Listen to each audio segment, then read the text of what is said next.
México. Asimismo, se reforman y modifican los artículos 2, 7, 8, 9, 14, 27, 43, 47 y 50 de la ley antes mencionada. En México, uno de los sectores más afectados por el abandono, la pobreza, la violencia, falta de educación y demás factores es el correspondiente a los niños y niñas en nuestro país. Y a pesar de la existencia de albergues y programas para dar solución, desafortunadamente no hay una coordinación y continuidad en su implementación y supervisión, por lo que no siguen un régimen óptimo para cumplir con su objetivo. Y en lugar de reintegrarlos a su familia o a la sociedad, solo consiguen arraigarlos más a las calles. No se toman en cuenta sus derechos fundamentales y sus necesidades, por lo que se convierten en víctimas del abandono institucional, impidiendo la reinserción social y provocando que retomen las situaciones que en un principio los colocó en el estado de vulnerabilidad en el que se encontraban, por lo que resulta necesaria la implementación de propuestas de políticas públicas correctamente articuladas que se enfoquen en la prevención y el desarrollo humano integral. En nuestro país hay un problema grave en cuanto a la proliferación de niñas y niños en situación de calle, que viven en condiciones degradantes en todos los ámbitos de su existencia, misma que les niega acceso a la higiene, educación, salud y cultura, y una vida exenta de violencia, por lo que al verse obligados a valerse por ellos mismos, sufren los efectos de pobreza, hambre, disolución de familias, violencia, entre otros. En nuestra ciudad hay una amplia implementación de programas e instituciones que buscan solventar esta problemática. Sin embargo, la manera en la que elaboran no es óptima ni ordenada, resultando todo lo contrario al principal objetivo de los albergues, y en lugar de ayudar, incrementan el índice de reinserción a las calles. En esta iniciativa, como primer punto, establezco la derogación del término Distrito Federal por la denominación de Ciudad de México. El hecho de que no se haya modificado este término de nuestras leyes quiere decir que no se están mejorando, no están evolucionando a la par de nuestra sociedad, indicando solamente dos cosas: o nosotros como sociedad no estamos en constante cambio, o nadie está poniendo la debida atención a nuestros ordenamientos. Como segundo punto, establezco reformas y modificaciones a los artículos 2, 7, 8, 9, 14, 27, 43, 47 y 50 de la ley antes mencionada, la Ley de Albergues Públicos y Privados para Niños y Niñas del Distrito Federal, donde instauro, como parte para la aplicación y seguimiento de esta ley, a la Secretaría de Cultura, a la Secretaría de Inclusión y Bienestar Social de la Ciudad de México. Posteriormente, adiciono que la Secretaría de Salud implemente para el aprendizaje programas de primeros auxilios. Estos básicos, en cuanto a la Secretaría de Educación, modifico el artículo correspondiente adicionando la implementación de educación obligatoria hasta nivel bachillerato con sistemas de aprendizaje en tiempo reducido. Esto tomando en consideración los estatutos de hasta qué edad se considera la niñez. De igual manera, adiciono la implementación del deporte como parte fundamental de desarrollo. Y asimismo, adiciono un artículo que versa sobre la integración de la Secretaría de Cultura, correspondiendo con la atribución de brindar iniciación y formación artística que, en atención a las necesidades de los niños y niñas, contribuyan al libre y pleno desarrollo de identidad. De mismo modo, el brindar la posibilidad de participar y tener acceso a través de las actividades que libremente sean elegidas a la vida cultural de la ciudad. Y en cuanto a este punto, por último, el asegurar el respeto a la identidad y la propia cultura, implicando el derecho a conocer los derechos humanos y las libertades fundamentales. Por otra parte, por lo que respecta a la Secretaría de Inclusión y Bienestar, adiciono las atribuciones de difundir información pertinente de las instalaciones y servicios ofertantes en los albergues. En cuanto a la Secretaría de Protección Civil, se modificó su artículo correspondiente, adicionándole una fracción acerca de la implementación de programas de enseñanza en materia de protección civil. Respecto a la parte más importante de este ordenamiento, en cuanto a mi parecer, es lo que respecta a la modificación que realicé respecto del artículo 14, donde adicioné como contribución al ejercicio pleno de las capacidades de las niñas y niños la parte correspondiente a educación, desarrollo humano y cultural, además de su integración óptima de desarrollo a través de la implementación de un oficio correspondiente con su edad.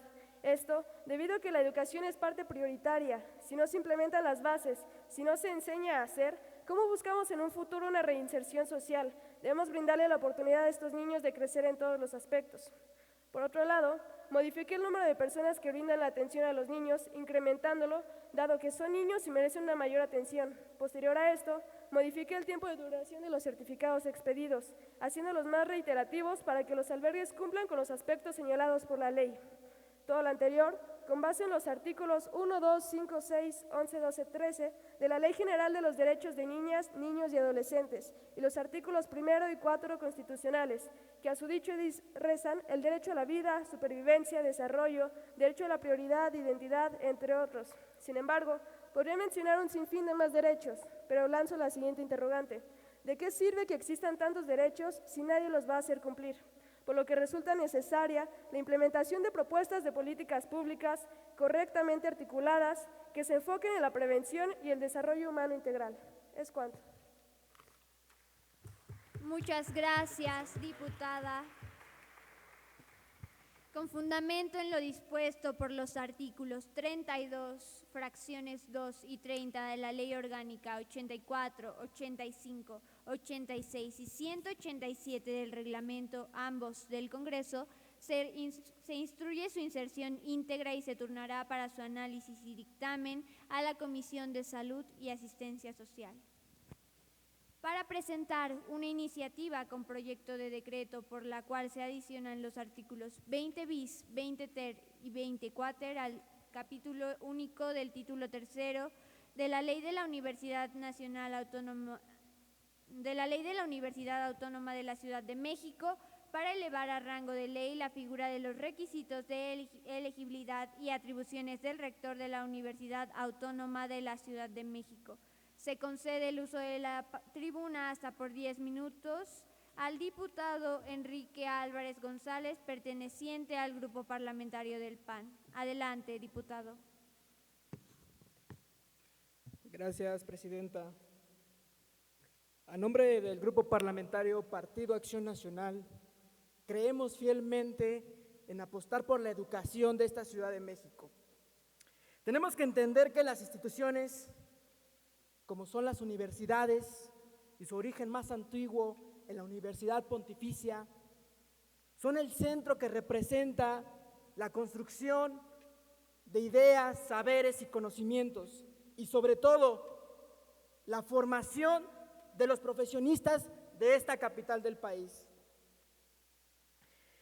Para efectos de nuestro marco normativo vigente, el artículo 3 de la Constitución Política de los Estados Unidos Mexicanos, la fracción séptima, contempla la autonomía universitaria como un factor importante.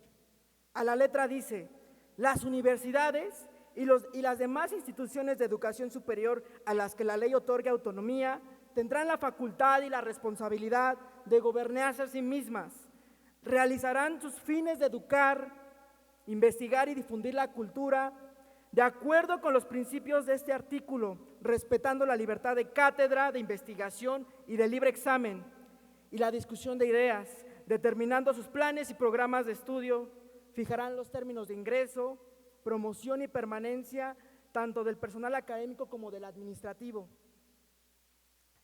De acuerdo, y van a estar fundamentados al artículo 123 de la Ley Federal del Trabajo, y conforme a estas características propias de esta legislación, de manera que puedan concordar con la autonomía, la libertad de cátedra y de investigación de las y los integrantes de las universidades. Hay que entender que se toca un tema muy interesante. No buscamos en esta reforma atentar contra la autonomía, ni tampoco omitirla como lo hizo el gobierno federal, que por cierto se les olvidaba a los de Morena que estaban quitando la autonomía.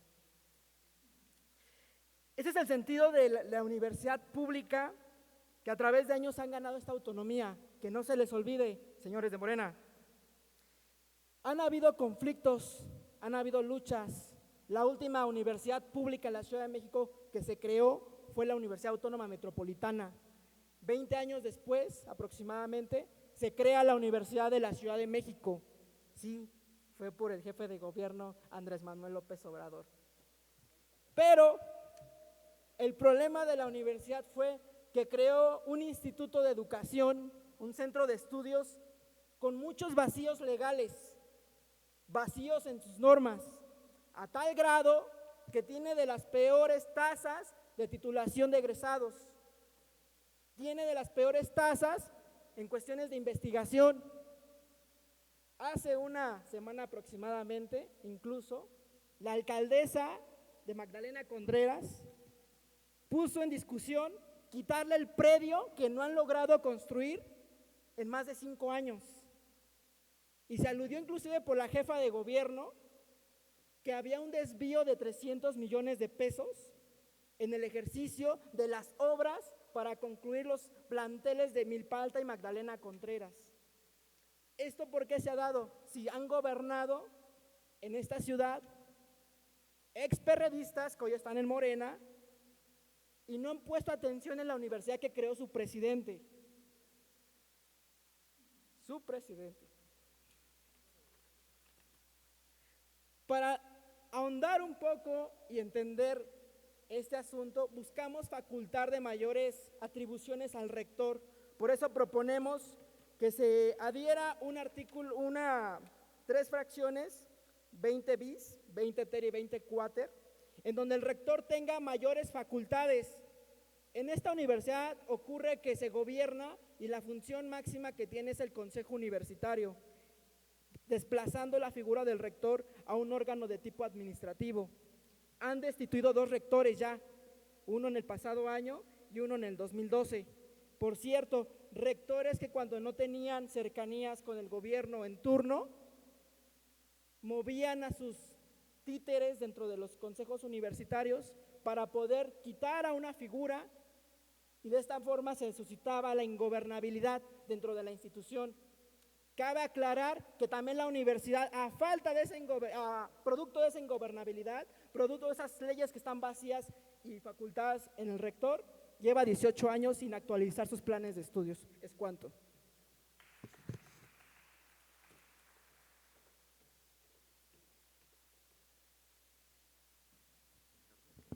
Muchas gracias, diputado. Con fundamento en lo dispuesto por los artículos 32, Sí, diputado, ¿con qué efectos? Nada más solicito que si pueden arreglar el reloj porque muchos piensan que tienen 5 minutos y realmente son 10 minutos los que tienen para hablar. Gracias, diputado, ya se hizo la petición. Con fundamento en lo dispuesto por los artículos 32, fracciones 2 y 30 de la Ley Orgánica 84, 85, 86 y 187 del Reglamento, ambos del Congreso, se instruye su inserción íntegra y se turnará para su análisis y dictamen a la Comisión de Educación. Para presentar una iniciativa con proyecto de decreto que reforma y adiciona diversas disposiciones a la Ley General de Educación de la Ciudad de México en materia de formación dual, se concede el uso de la tribuna al diputado Luis Rodolfo Nájera Ramírez, miembro de la Comisión de Ciencia y Tecnología. Adelante, diputado.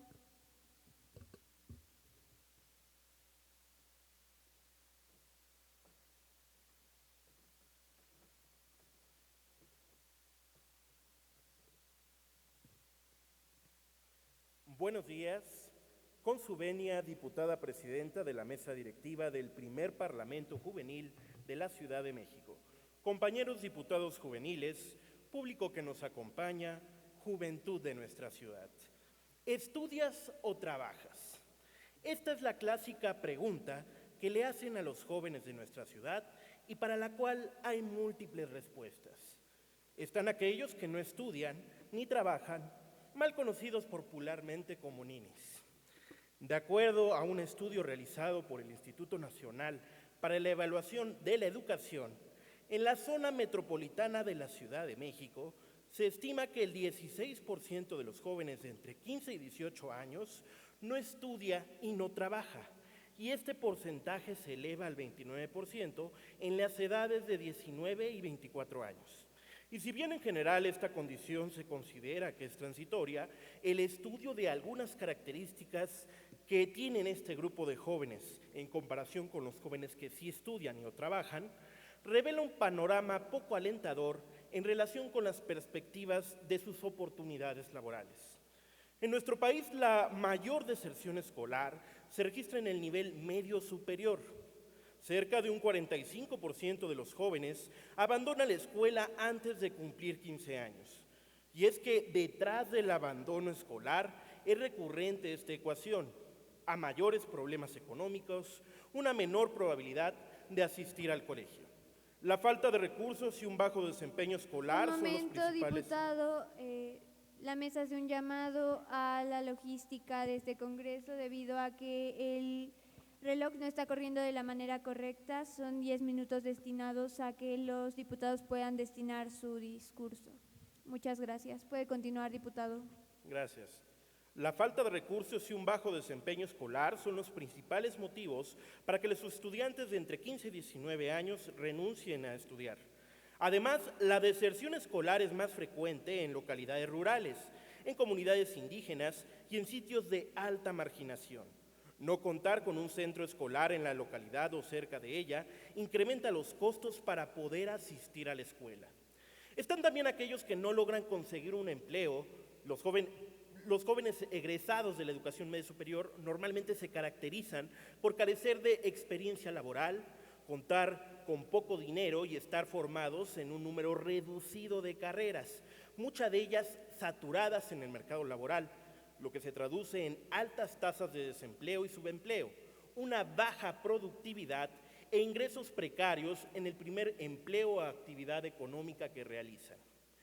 En algunos otros casos, los egresados no consiguen trabajo, no porque no haya vacantes, sino porque han adquirido los conocimientos y habilidades no han adquirido estos conocimientos que el mundo competitivo de hoy demanda. El 54% de los empleadores reportan dificultad para cubrir sus vacantes por la falta de especialización técnica en los recién egresados. Y es por esta falta de experiencia y conocimientos técnicos específicos que muchas empresas no brindan una primera oportunidad a los recién egresados. Pero ¿cómo van a adquirir experiencia nuestros jóvenes si no les dan esa primera oportunidad? Entonces, para responder ante la pregunta, ¿estudias o trabajas? Yo creo que la mejor forma de hacerlo es de la siguiente. Imaginen que la respuesta fuera, estudio mientras trabajo y trabajo mientras estudio. Esta respuesta es posible gracias al modelo de formación profesional dual, que se ha implementado en países europeos como Alemania y Suiza. La formación dual es el conjunto de las acciones e iniciativas formativas mixtas del empleo y la educación, que tienen como objetivo la cualificación profesional de estudiantes, alternando entre la actividad laboral de una empresa con la actividad formativa recibida en un centro educativo de una universidad. Frente a esta situación, se hace necesario establecer en los programas de estudio un equilibrio armónico entre la formación teórica y la formación práctica, alternando el periodo de formación en el aula con el espacio del trabajo, desarrollar en los jóvenes las competencias necesarias para que logren un buen desempeño laboral al egresar, sin que se requiera un entrenamiento adicional para iniciar en su etapa productiva. Lo anterior permitirá a los estudiantes desarrollar conocimientos y competencias en las empresas, vincular de manera temprana y simultánea la teoría y la práctica educativa para fortalecer el desarrollo integral de sus habilidades, así como contribuir a mejorar su empleabilidad, reducir la deserción escolar y brindar a los jóvenes su primera oportunidad de empleo. Compañías como Nestlé, mediante su iniciativa por los jóvenes y la realización del Encuentro de Jóvenes de la Alianza del Pacífico, buscan contribuir con la implementación de la formación dual en Chile, Colombia, México y Perú, y ya tienen una base importante en nuestro país en conjunto con el CONALEP. La formación dual permite a los jóvenes adquirir una experiencia profesional con valor en el mercado de trabajo, orientar sus estudios a los requerimientos de la realidad empresarial, conseguir una mayor motivación para seguir esforzándose, obtener una titulación reconocida a la vez que construyen un proyecto profesional, integrarse progresivamente en las responsabilidades de las empresas e incorporarse al mercado laboral en mejores condiciones. La formación dual permite a las empresas contar con personas cualificadas a la medida de su compañía, diversificar y asegurar contrataciones con las mejores garantías, reconocer su función como agentes formativos, reducir la brecha con las instituciones educativas, especialmente para las pymes, y obtener respuesta a las necesidades profesionales rápidamente y favorecer la actualización continua y la adecuación del sistema educativo al socioeconómico. La formación dual contribuye a la sociedad mediante la generación de empleos de calidad, la preparación de jóvenes en profesiones del futuro, integrando progresivamente a los jóvenes en el empleo, anticipando la edad de su inserción al mundo laboral, impulsando el desarrollo económico y la competitividad empresarial, anticipando las evoluciones demográficas y abordando el relevo generacional y reactualizando permanentemente el saber y el conocimiento. En el modelo actual al que estamos acostumbrados, solo se puede estudiar una carrera o profesión. Nos hacen tomar una decisión a una corta edad sobre qué carrera debemos estudiar y una vez terminada tendremos que dedicarnos a esto por el resto de nuestras vidas, nos guste o no. Pero ¿qué tal si por cualquier motivo, más adelante en nuestra trayectoria de vida profesional, nos damos cuenta de que la carrera que estudiamos no es lo que creíamos, o nuestros intereses cambian, o descubrimos muy a nuestro pesar que no somos habilidosos en lo que estudiamos? Bueno, pues precisamente la formación dual es un modelo flexible en el que el cambio de profesión forma parte del desarrollo humano y la trayectoria profesional de vida de una persona. En este modelo se puede facilitar el que una persona que se graduó de médico cirujano se convierta, por ejemplo, en un gran chef habilidoso en la gastronomía, gracias a un plan de estudios que le permitió trabajar y estudiar al mismo tiempo. O en el que un día un ingeniero en sistemas computacionales como su servidor descubre que quiere legislar y convertirse en diputado juvenil de este Parlamento. Así que con el objeto de mejorar la enseñanza de las habilidades y conocimientos que las empresas requieren en los jóvenes para poder emplearlos, a través de un modelo conocido como formación dual, en el cual son las empresas las que enseñan estos conocimientos específicos a los estudiantes, a fin de mejorar la empleabilidad, reducir la deserción escolar, vincular de manera temprana y simultánea la teoría y la práctica educativa y brindar una primera oportunidad de empleo a los alumnos de nivel medio superior y superior de nuestra ciudad, generando así las capacidades, habilidades y competencias que demanda el sector laboral en la actualidad, propongo lo siguiente: reformar el párrafo primero del artículo 60 y adicionar el artículo 79 bis a la Ley General de Educación de la Ciudad de México para quedar como sigue. Artículo 60. La educación superior buscará que los alumnos adquieran las capacidades y habilidades que requieran para emplearse. Y artículo 79 bis. El Gobierno de la Ciudad de México promoverá en coordinación con los centros de educación superior la realización de convenios con personas morales para la implementación de planes de estudio con el modelo de formación dual, que permitirá a los alumnos vincularse en el sector laboral y adquirir conocimientos y habilidades que requieren para ejercer su profesión. Estoy seguro de que con la presente iniciativa otorgaremos de una manera innovadora nuevas alternativas para que nuestros jóvenes puedan emplearse. Es cuanto, diputada presidenta. Muchas gracias, diputado. Con fundamento en lo dispuesto por los artículos 32, fracción segunda y 30 de la Ley Orgánica, artículo 84, 85, 86 y 187 del reglamento, ambos del Congreso, se instruye su inserción íntegra y se turnará para su análisis y dictamen a la Comisión de Juventud, Educación y Cultura. Para presentar una iniciativa con proyecto de decreto que reforma la Ley de Salud Mental del Distrito Federal, se concede el uso de la tribuna al diputado Eric Daniel Arbizu, perteneciente al grupo parlamentario de Morena, para que pase a vertir su discurso por no más de 10 minutos. Adelante, diputado. Con su venia, diputada presidenta, compañeras, compañeros diputados, el día de hoy presento ante ustedes mi propuesta de reforma de ley, la Ley de Salud Mental de la Ciudad de México, que reforma la Ley de Salud Mental del Distrito Federal. Pero primero, ¿qué entendemos por salud? Según la Organización Mundial de la Salud no es solo estar ajeno a un malestar físico, emocional o en este caso mental, sino debidamente dependiendo las competencias, las dependencias integracionales y la aceptación de la capacidad de crecimiento y realización a nivel emocional. Existe muy poco interés en México y en la Ciudad de México, ya que se han descuidado los apoyos, las acciones y las leyes. Caso particular en esta ley, que de hecho ni siquiera se ha reformado, sigue siendo del Distrito Federal y no aplica en la Ciudad de México. Es interesante, ya que en México nuestra Carta Magna nos garantiza en el artículo 4, párrafo 4, el derecho a la salud. Además de eso, la Constitución Política de la Ciudad de México también es más enfática en especificar el derecho a la salud mental en su artículo 9, apartado D. Según la Comisión Nacional de Derechos Humanos de la Ciudad de México, las acciones implementadas han sido deficientes, ya que en México la salud mental no es prioridad. Es alarmante que la salud mental en México no sea prioridad, ya que al menos el 17% de las personas en México padecen algún tipo de trastorno y o enfermedad mental. Además, Lo más alarmante de eso es que del 2000 al 2013, los suicidios consumados han tenido una alza de al menos del 3.5 al 4.9%, siendo esta la tercera y cuarta causa de muerte en México. En México, también, particularmente en la Ciudad de México y en grupos a los que nosotros representamos, como jóvenes, los trastornos que más predominan son la depresión, la fobia social y el trastorno negativista desafiante. Este último como detonante para incidencias criminales, que si bien no generalizo, es un factor de riesgo latente. Además de eso, en México también nos enfrentamos a distintos problemas, como el consumo perjudicial de drogas, de alcohol y de tabaco. Esto particularmente reflejado en nuestros grupos de edad, de los 9 a los 25 años.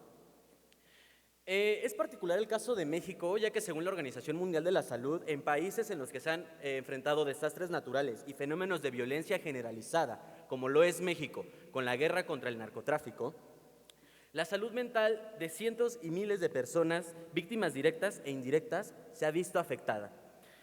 Esto, según el doctor Cruz Islas, declaró que en los últimos 3 sexenios el alza en la violencia ha destruido el tejido social y ha generado la aparición de trastornos que no se veían frecuentemente.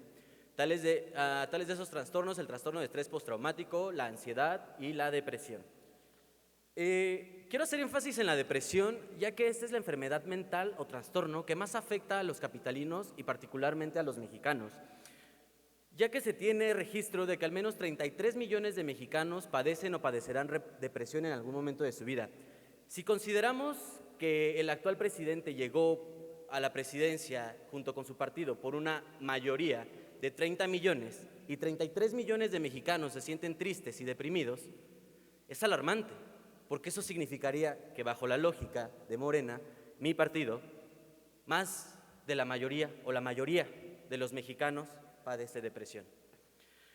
Es alarmante también el caso de la Ciudad de México, ya que resulta que nosotros contamos con más profesionales de la salud, teniendo psicólogos y psiquiatras. Pero es triste y alarmante, ya que en México necesitamos 12,000 especialistas y solo contamos con 4,600. Se necesitan al menos 6,500 más, pero de esos 4,600 especialistas, solo 1,400 trabajan en el servicio público. 60% de los especialistas se concentran en la Ciudad de México y el 80% de ellos en la delegación Benito Juárez.